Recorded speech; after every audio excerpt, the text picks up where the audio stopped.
পরিবর্তন news channel, আপনার কণ্ঠ, আপনার পছন্দ।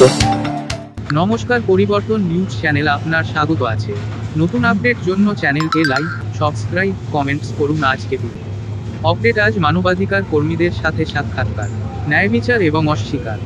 আরজি কর হাসপাতালে নিয়ে পরিবর্তন নিউজ চ্যানেলকে সাক্ষাৎকার দিলেন মানবাধিকার কর্মী এবং সংগঠন জন ভারত দল ও মানব অধিকার ফাউন্ডেশন মুখ্য রাষ্ট্রীয় প্রমুখ সৌরভ মুখার্জি।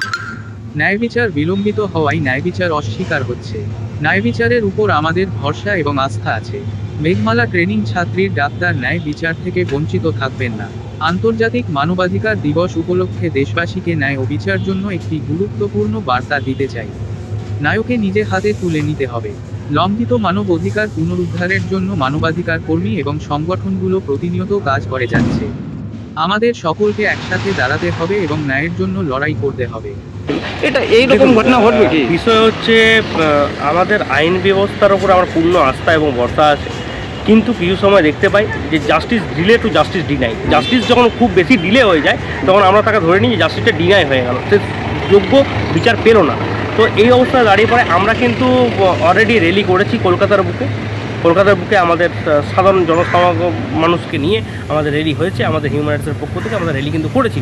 হ্যাঁ, তা সত্ত্বেও আমরা শুধু না, গোটা ভারতবর্ষ, গোটা পশ্চিমবঙ্গের বিভিন্ন স্থানে বিভিন্ন জায়গাতে আপনি দেখেছেন যে র্যালি হয়েছে, বিভিন্ন নিউজে পেয়ে গেছেন।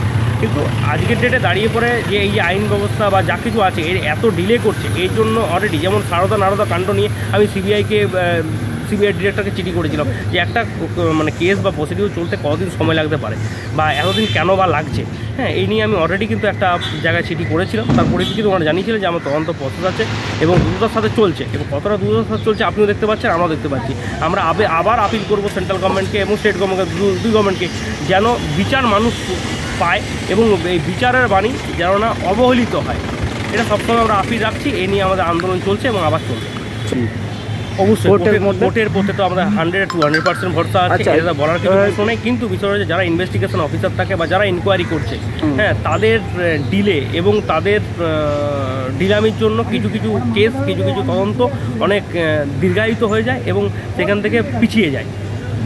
এখন যেহেতু এটা কোর্টের প্রসিডিওর আছে, এখানে তো আমরা এখনই ওইভাবে বলতে পারি না। আমরা সবসময় গভর্নমেন্টের কাছে এবং ইনভেস্টিগেশন যে এজেন্সি আছে তাদের কাছে আপিল করতে পারি, তাদের ডিরেক্টরদের কাছে, তাদের হেড অফ দ্য অথরিটির কাছে আমরা আপিল করতে পারি, যাতে দ্রুততার সাথে ইনভেস্টিগেশনগুলো কমপ্লিট হয় এবং মানুষ যেন সময়ের সাথে সাথে সেই জন্য বিচারটা পায়।